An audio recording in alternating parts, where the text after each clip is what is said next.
Hello everyone. Today we discuss about allotropes of carbon. अब तक बेटा हमने 4 चैप्टर में कार्बन के बारे में पढ़ा है। कार्बन टेट्रावेलेंट कैसे है, कार्बन कोवेलेंट कंपाउंड कैसे बनाता है, और आज हम बात करते हैं कार्बन के एलोट्रोप्स के। तो सबसे पहले हमें पता होना चाहिए व्हाट इज़ एलोट्रोप। एलोट्रोप क्या होता है? एलोट्रोप होता है जब कोई एक हमारे पास एक ही एलिमेंट होता है, ठीक है, और उसकी फिजिकल स्टेट भी सेम होती है, लेकिन वो अलग अलग तरह से क्या करे, एग्जिस्ट करे। जब एक ही एलिमेंट एक ही फिजिकल स्टेट में डिफरेंट डिफरेंट वे से क्या करे, एग्जिस्ट करे, that is known as allotrope. इसी को हम बोलते हैं एलोट्रोपी, ठीक है।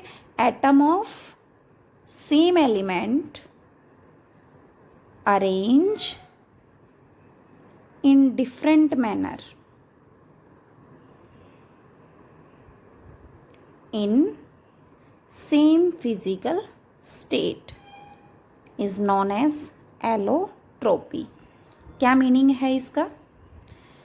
फॉर एग्जाम्पल हम बात करते हैं, जैसे हमारे पास हम कार्बन की बात कर रहे हैं, कार्बन के एलोट्रोप हमें पढ़ना है, ठीक है।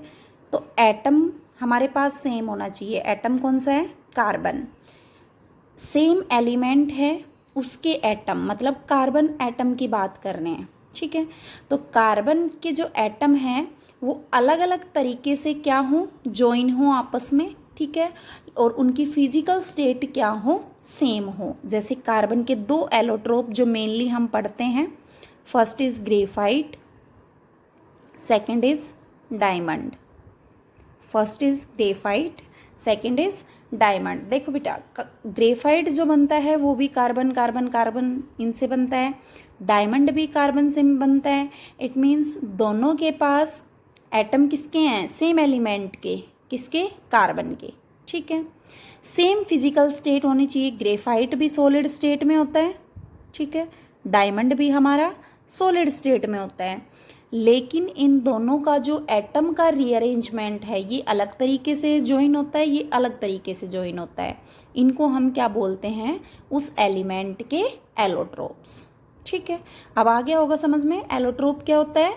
एक ही एलिमेंट के जो एटम हैं वो अलग अलग मैनर में आपस में क्या होते हैं, ज्वाइन होते हैं, लेकिन दोनों की जो फिजिकल स्टेट है वो क्या होती है, सेम होती है। तो उनको हम उस एलिमेंट के क्या बोलते हैं? एलोट्रोप्स, ठीक है।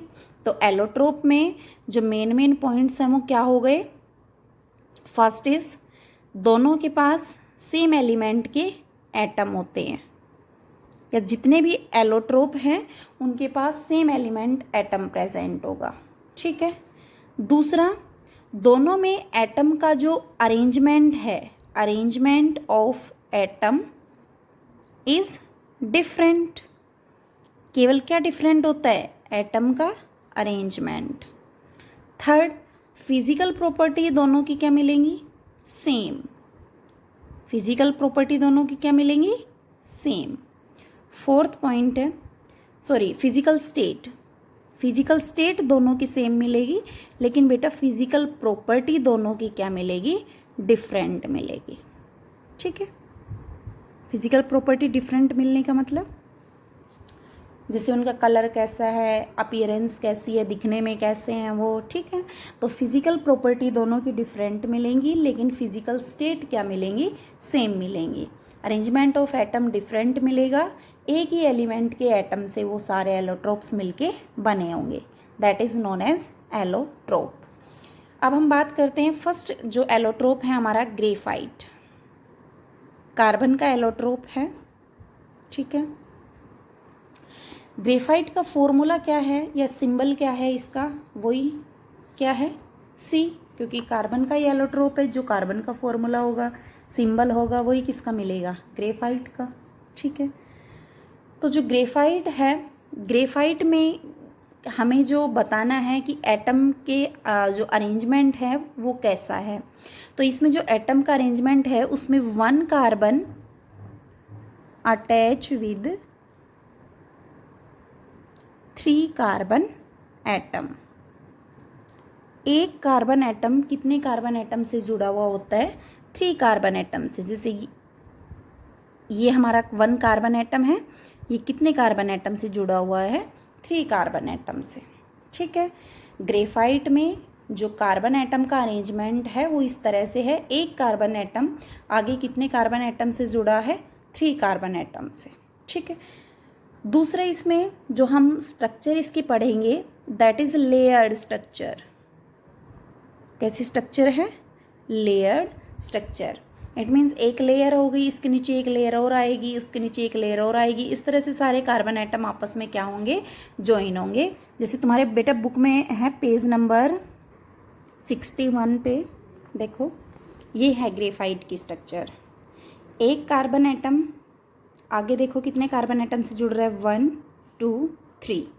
ठीक है, फिर ये कार्बन एटम 1 2 3। ठीक है, इसी तरह ये कार्बन एटम 1 2, और अगर हम इस स्ट्रक्चर को आगे बढ़ाते तो एक कार्बन एटम इधर आ जाएगा, ये फिर इधर ऐसे ही चलती जाएंगी। ठीक है, किसी भी कार्बन एटम को उठा लेना, इसको देखना 1 2 3, इसको देखो 1 2 3 1 2 3। हर कार्बन एटम आगे कितने कार्बन एटम से जुड़ा हुआ होता है? 3 कार्बन एटम से। और ये लेयर स्ट्रक्चर के साथ साथ देखो बेटा हेक्सागोनल स्ट्रक्चर भी है। देखो 1 2 3 4 5 6 हेक्सागोनल रिंग बन रही है। 1 2 3 4 5 6 हेक्सागोनल रिंग, हेक्सागोनल हेक्सागोनल। ठीक है, तो ये हमारी ग्रेफाइट की स्ट्रक्चर है। तो ग्रेफाइट की फर्स्ट तो हमारी लेयर स्ट्रक्चर होती है, दूसरा इसमें हेक्सागोनल स्ट्रक्चर होती है, हेक्सागोनल स्ट्रक्चर। फोर्थ देखो, एक लेयर के ऊपर दूसरी लेयर है, इट मीन्स लेयर के बीच में उतनी स्ट्रॉन्ग बॉन्डिंग नहीं है। मतलब बॉन्डिंग जो है लेयर में जो कार्बन कार्बन बॉन्ड है वो बहुत ज़्यादा स्ट्रॉन्ग नहीं है। No strong bonding among layer, no strong bonding among layers. Fifth, ये हमारी स्ट्रक्चर कैसी है? 2D स्ट्रक्चर है। ठीक है, लुब्रिकेंट्स में ये यूज़ होता है, पेंसिल के सिक्के में भी यूज़ होता है ना ग्रेफाइट। ठीक है, दूसरा ये बहुत ही सॉफ्ट होता है, it is very soft solid. ठीक है, और जो मेन पॉइंट है it is good conductor of electricity, good conductor of electricity.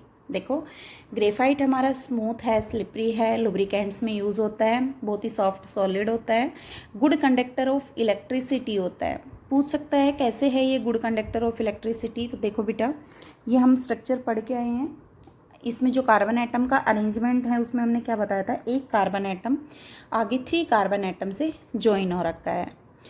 Carbon के पास आउटर मोस्ट सेल में कितने इलेक्ट्रॉन होते हैं? 4, 1 2 3 4।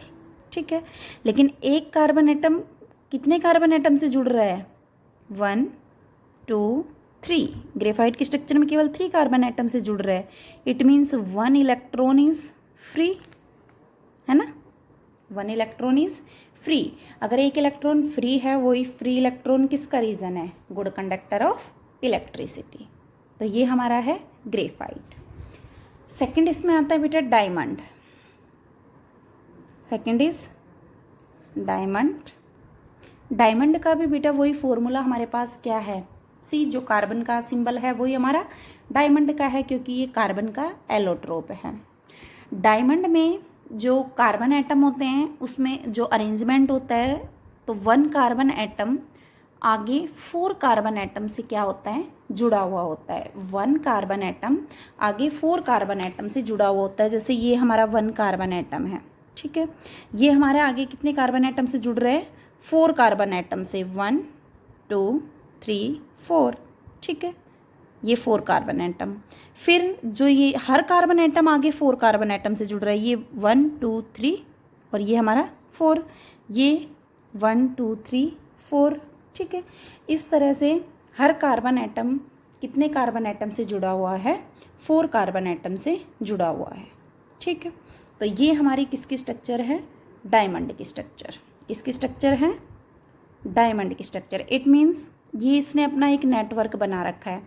1 कार्बन एटम 4 कार्बन एटम से जुड़ रहा है, फिर नेक्स्ट कार्बन एटम, फिर आगे 4 कार्बन एटम से जुड़ रहा है, फिर नेक्स्ट कार्बन 4 कार्बन एटम से जुड़ रहा है। इस तरह से हर कार्बन एटम आगे कितने कार्बन एटम से जुड़ रहा है?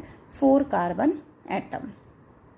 ठीक है, तो ये हमारा जो इसकी स्ट्रक्चर कहलाती है दैट इज नेटवर्क स्ट्रक्चर। ठीक है, या इसकी 3D स्ट्रक्चर। सबको पता है डायमंड एक हार्ड सॉलिड होता है। क्यों होता है हार्ड? क्योंकि इसमें 4 बॉन्ड प्रेजेंट हैं, हर कार्बन 4 बॉन्ड से आगे जुड़ा हुआ है और वो बहुत ही टाइटली मतलब आपस में उनमें बॉन्डिंग है, तो इसकी वजह से वो एक हार्ड सॉलिड है, बहुत ही ज़्यादा हार्ड है। ठीक है, हार्डेस्ट सब्सटेंस भी बोलते हैं डायमंड को, diamond is the hardest substance. दूसरे इसमें जो है इलेक्ट्रिसिटी की बात करते हैं तो that is bad conductor of electricity, bad conductor of electricity. ठीक है, बैड कंडक्टर क्यों है? देखो कार्बन के पास 4 इलेक्ट्रॉन होते हैं, लास्ट में, लास्ट सेल में 4 इलेक्ट्रॉन होते हैं और एक कार्बन एटम आगे कितने बॉन्ड बना रहा है? 4 कार्बन से जुड़ रहा है। क्या कोई फ्री इलेक्ट्रॉन है? कोई फ्री इलेक्ट्रॉन नहीं है, तो due to the absence of free electrons it is the bad conductor of electricity. ठीक है, नेक्स्ट इसमें जो 2 ये एलोट्रोप मेन हैं, लेकिन एक एलोट्रोप और है हमारा that is known as C60। C60 का जो नेम है, पूरा नेम है बकमिंस्टर फुलरीन, बकमिंस्टर फुलरीन। ठीक है, ये हमारा तीसरा एलोट्रोप है कार्बन का, जिसमें 60 कार्बन एटम आपस में क्या होते हैं? ज्वाइन होते हैं और वो कार्बन एटम एक ऐसी शेप ले लेते हैं, कैसी शेप? Football like structure. ठीक है, कैसी शेप ले लेते हैं? Football like structure. जैसे उसमें बेटा हेक्सागोनल और पेंटागोनल ये रिंग्स प्रेजेंट होती है। इट मीन्स कहीं पे तो 6 मेंबर्ड रिंग है, ठीक है, कहीं पे कैसी मिलेगी? 5 मेंबर्ड मिलेगी, 1 2 3 4 5। ठीक है, इस तरह से कहीं पे 6 मेंबर्ड मिलेगी, कहीं पे 5 मेंबर्ड मिलेगी और इस तरह से ये एक फुटबॉल लाइक स्ट्रक्चर है। ठीक है, तो फुलरीन जो है इसके बारे में हमें ज़्यादा कुछ नहीं पढ़ना, बस केवल इतना ध्यान रखना है C60 कार्बन 60 होते हैं, इसमें फुटबॉल लाइक स्ट्रक्चर होती है, हेक्सागोनल और पेंटागोनल इसमें रिंग प्रेजेंट होती है 20 और 12। ठीक है, और इसके बारे में अगर हम जो 3D नेटवर्क की बात करते हैं तो ये भी 3D नेटवर्क सॉलिड है। बस केवल तुम्हें इतना ही इसमें स्टडी करना है। This is the third allotrope of carbon. तो ये हमारे 3 एलोट्रोप्स हैं, डायमंड, ग्रेफाइट और बकमिंस्टर फुलरीन। ठीक है, इसका जो नेम है वो इसके साइंटिस्ट पे पड़ा है, US का था, बकमिस्टर फुलर नाम था जिसका, उसी के नाम पे इस मॉलिक्यूल का नाम पड़ा फुलरीन। ठीक है, तो ये हमारे एलोट्रोप्स थे।